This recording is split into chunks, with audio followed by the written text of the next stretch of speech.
Inflammation? Eat these foods to reduce it. I'm Hamza Aziz, the producer of the Talking with Docs podcast. You might know Talking with Docs from their popular YouTube channel. If inflammation is a problem, these foods might be the solution. Hi, welcome to another episode of Talking with Docs. I'm Dr. Bradway. And I'm Dr. Paul Zalzal. So today, Paul, we're trying to redeem ourselves. Okay. Did we need redemption? I feel like a little bit.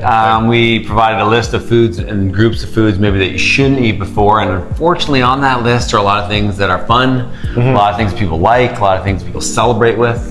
Listen, thank you for the hundreds of nice comments. Everyone, so many people left some nice comments.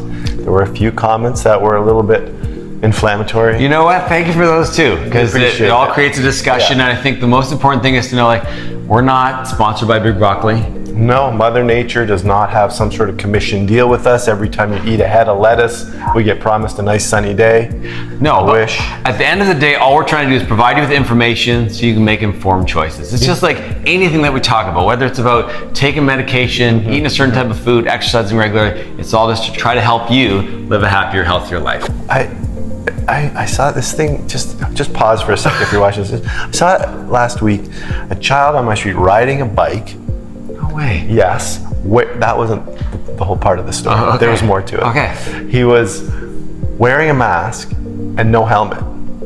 Interesting. And I was like, I felt like saying somebody who's riding so fast. I'm like, you're not going to catch up, but you might bump your, and couldn't get through. But it just goes to say, Yes. I always tell all my pediatric patients, wear a helmet when you're riding. I don't own a helmet factory. Sure. I don't profit from helmets. Right. But it's just your health. Right. And so same thing with some of our videos. So to the viewer who said we were fear mongerers. Fear mongers, yes. If you're a fear mongerer, does that mean you're a mong or a mongerer? I'm not sure. If you're fear monger. I'm not sure, but And either way, we're not mongs. right. I'm not a mong, you're not a mong. If you hit your head, you're gonna get hurt, so wear a helmet. That doesn't make us a fear monger. If you eat a bunch of food that's not good for you, you're not gonna be good. That's right.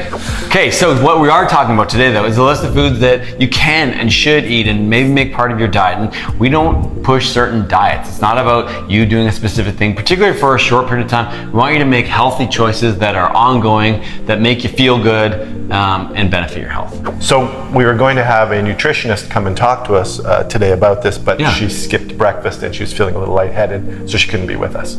Right, so this is a list of foods and groups of foods that have been shown to potentially reduce inflammation in your body. And full disclosure, the science on any food, some of it's stronger and some of it's weaker, but there is evidence for all of these foods, but it's not like a randomized controlled trial where they compared group food A to group B and showed that this one has less inflammation. But Right, and whenever you're looking at the literature regarding food, there is a lot of bias. Who wrote the study? Who sponsored it? Because there's a lot of money involved because it's part of industry. Food is part of industry, so it's always tricky in that regard. But we do our best to sift through what's available, and some of it is just common sense. I would agree. Okay, so number one on foods that have been shown to reduce inflammation, berries. Now, who doesn't love a good berry? I like the Swedish berries made by Maynard's. Not Swedish berries. Wow, we are not sponsored by Maynard's or Swedish berries, but berries like blueberries, strawberries, raspberries, blackberries, they are an important anti-inflammatory food because they have something called anthocyanins, and these have been shown to be antioxidants. There you go, berries. Yes. And look, if you don't believe that foods can have some sort of, medicinal or health effect, well, aspirin came from plants. Digoxin came from plants. Yeah. Opium, poppy seed. Yeah. Right. The list is long. There's a long list of them. CBD oil. A lot of patients using CBD. A lot of these things come from plants, right? That's where we got a lot of our medicine from, the rainforest. It's like a pharmacy. And it's before pharmaceutical companies existed, so people took something and said, hey, Jimmy used to eat a lot of this and he never had this. Maybe they're related. Yeah, Jimmy used to eat a lot of this. Now he's standing on the roof, thinks he's Superman. That's right. So Don't eat that. Okay. So foods do have medicinal effects. Yes. And a lot of medicines come from plants and things like that. So for sure. That sort of, I should have said that before we ran right into berries, but too late. Number two. Yes, leafy greens. So leafy greens include things like kale and spinach and Swiss chard. Just makes sense. They're full of vitamins, they're full of fiber, they're full of antioxidants, and some of them actually have an alkalizing benefit. A lot of people talk about pH of our bodies that ironically actually is very, very tightly controlled. So the food does not alter your pH very much, but these are very, very good for you and have been shown to reduce inflammation. Yeah, leafy greens reduce inflammation. It makes sense, right? Absolutely. It's a plant, it's a green, and it's going to be good for you in a lot of different ways, your digestive tract and everything. But today we're focusing on the anti-inflammatory properties, and leafy greens is on that list. Number 3. Avocado. Yep. Avocado is a good one. Avocado's a very popular food these days. We eat a lot of guacamole. Absolutely, and a good healthy source of unsaturated fats and a high source of potassium, shown to reduce inflammation. Number 4, cruciferous vegetables. Even sounding doesn't sound very good, but No, I've never heard of that. Yeah, that's so. Cruciferous is a group of vegetables that includes things like broccoli, cauliflower, and Brussels sprouts, and they've been shown to have something called sulforaphane, particularly in broccoli, that reduces inflammation. Very, very good for you, as well as high fiber and vitamin contents as well. So we've been on the vegetable kick for a bit here. We're going to move on. Green tea. How about green tea? That's something you've probably heard a lot too. Green tea is good for you. It's fairly popular now. Yes. The thing about green tea is, as you were telling me earlier, it's the type of green tea that you have. Yes. It's sort of some of the green teas that are actually very anti-inflammatory don't taste that great. That's right. So green tea has been used particularly in Asian cultures, Japanese and Chinese cultures, and they have a significant reduction in the incidence of cardiovascular disease and cancer, and they think it's directly related to the green tea. There's something called matcha or matcha powder that is 100 times stronger than the average green tea, but does not taste very good. So you can sneak it into some stuff like your smoothie or on top of something. But green, yeah. So they have a component called epigallocatechin 3 gallate. It's a bit of a mouthful, like green tea is, that has been shown to specifically reduce inflammation and is an important health benefit. I was going to put that on a shirt, but it wouldn't fit. Okay, so we're talking about plants, and sometimes there are animal products that are good for us because of what they contain, and that would include the fatty fish group of foods. So fatty fish are known to have high content of omega-3 fatty acids. So we talked a little bit about this in the inflammatory video, and you want to have a high ratio of more omega-3s and less omega-6s, and particularly fatty fish like salmon are good in these. The trouble is you have to be a little bit careful with the way fish are grown. So wild has been shown to be better than farm-grown fish. The trouble is, though, with bioaccumulation, these can have a higher concentration of things like mercury and PCB. So iodine. We got to be careful. So that's just contaminants in the fish, but the fish itself is said to have anti-inflammatory proproperties. Specifically because of those omega-3s. Okay. We left vegetation, but peppers is on that Peppers list. is definitely on the list. Yes. There's a variety of peppers out there, but peppers do, and it's probably linked to the high content of vitamin C. 100%. Vitamin C is known to be an anti-inflammatory. So peppers. And this includes not only sweet peppers, but also the hot peppers, just the way that they're made. And in general, like when your grandma said you want to have a plate that looks like a rainbow, things that have color have specific medicinal components that are anti-inflammatory. So the red hot chili peppers were really ahead of their time. They really were. And a great band. They were. With respect to omega-3s, there are very good plant-based sources of omega-3 fatty acids. These include your seeds. So chia seeds, hemp seeds, and flax seeds have very, very high concentrations of omega-3 fatty acids, as well as hemp seeds and chia seeds are a complete source of protein, so have all the essential amino acids that you need. So a lot of people worry, I'm on a plant-based diet, am I going to get all the protein that I need? These 3 seeds in general, even in small doses, make a significant difference in your general health, as well as reducing inflammation. Okay. Other things that you can use to reduce inflammation, grapes. Yes. Grapes are a great source of anti-inflammatory as well. Red grapes, green grapes, whatever you like, grapes. Yes, and so inside the skin, they have something called resveratrol, which is a very popular supplement nowadays, an anti-aging, anti-wrinkling, anti-inflammatory, antioxidant, anti-everything.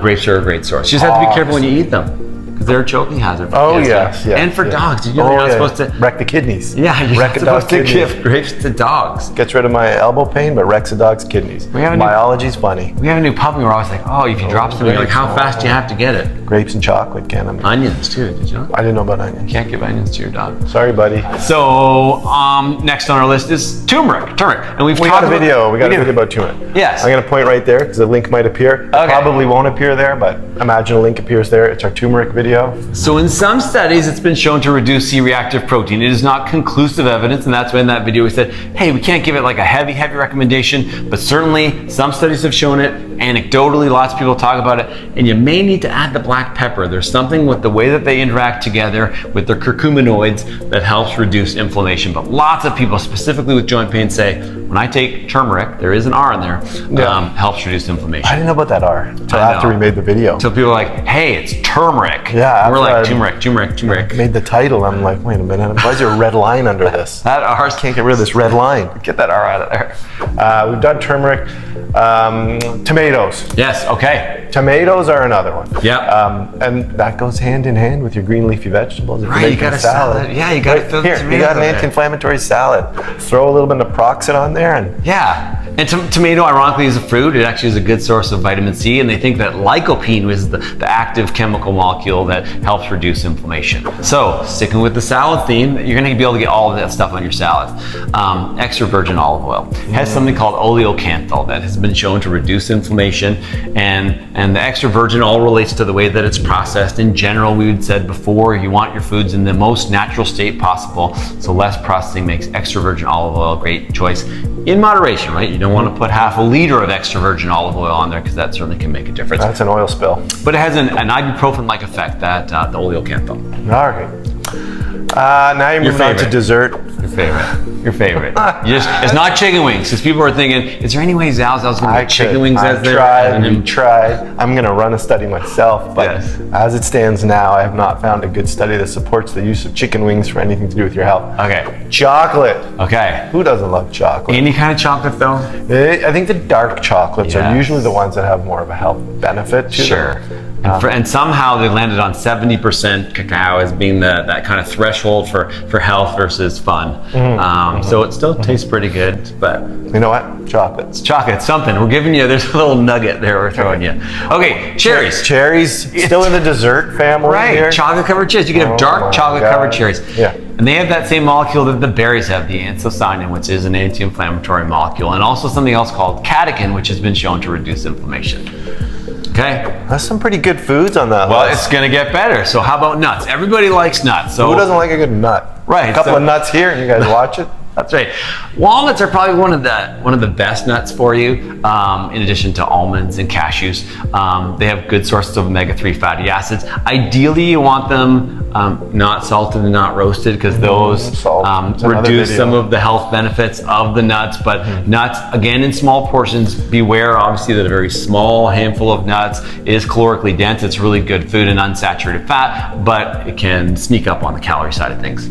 Nuts too are, for some reason, one of the more common things that people can be allergic to. Yes. And oftentimes in certain places like schools, especially around here, you can't really bring nuts into the school. Sure. Just because there are a lot of allergies associated with nuts, different types of nuts, peanuts, hazelnuts, a whole bunch of nuts. Even though peanut is not a nut, it's a legume, but That's a fun fact, actually. that is a fun That's fact. a Isn't it? fun Peanut's fact. not a nut. Not a nut. Tomato, not a vegetable. It's a fruit. Who knew? Who knew? Okay, and so the last one is, for all these foods, people are like, it sounds so boring, you know, rabbit food, blah, blah, blah. You can spice it up with two things that have long-standing historical benefits of medicinal properties. And that includes garlic and ginger. So not just keeping away the vampires, but making your food taste good and really being an important medicinal benefit.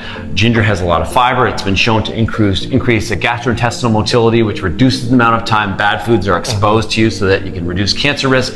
So add some ginger, add some garlic, have those spices around. Garlic used to be for blood pressure too, eh? Yeah, definitely. There's good Reduce evidence to blood show. pressure. Yeah, we had a French teacher in grade school who had hypertension and used a lot of garlic to manage that, yeah. Interesting. First 3 rows were empty in that class every time. You can even add cinnamon and cayenne pepper, also have some low-grade evidence for benefits in this area as well. So there you go. We've given you lots of stuff that's going to taste good. It's going to make your plate look very exciting. It's going to make you happy. I'm Dark champing at the bit to make dinner tonight. So if you like this You're video, supposed to catch that. Champing versus chomping. I was going to say that. I thought you did. I didn't know if you did it on It's purpose. champing. Originally, it's champing. Oh, you're champing at the bit. Champing at the bit. Champing means to, it's like an old British term, to gnaw or to gnash at something. Right, like a racehorse? Yes, it Okay. came from the horses. So The when king's they're- horses. we're in the stalls, Yeah, they're- they're champing at the bit. And then in the 1930s, it became Americanized, and it kind of transitioned to chomping. So now in the literature, there's still a bit of champing, but chomping's making the way. Fun fact so number 3. It was champing at the bit, now it's chomping. Champing at the bit. Okay, nice. There you go. Learned So something are you today. champing at the bit to make dinner tonight? Certainly am. If you like this video, please like it, subscribe to our channel. And remember, you are in charge of your own health. We'll see you next time.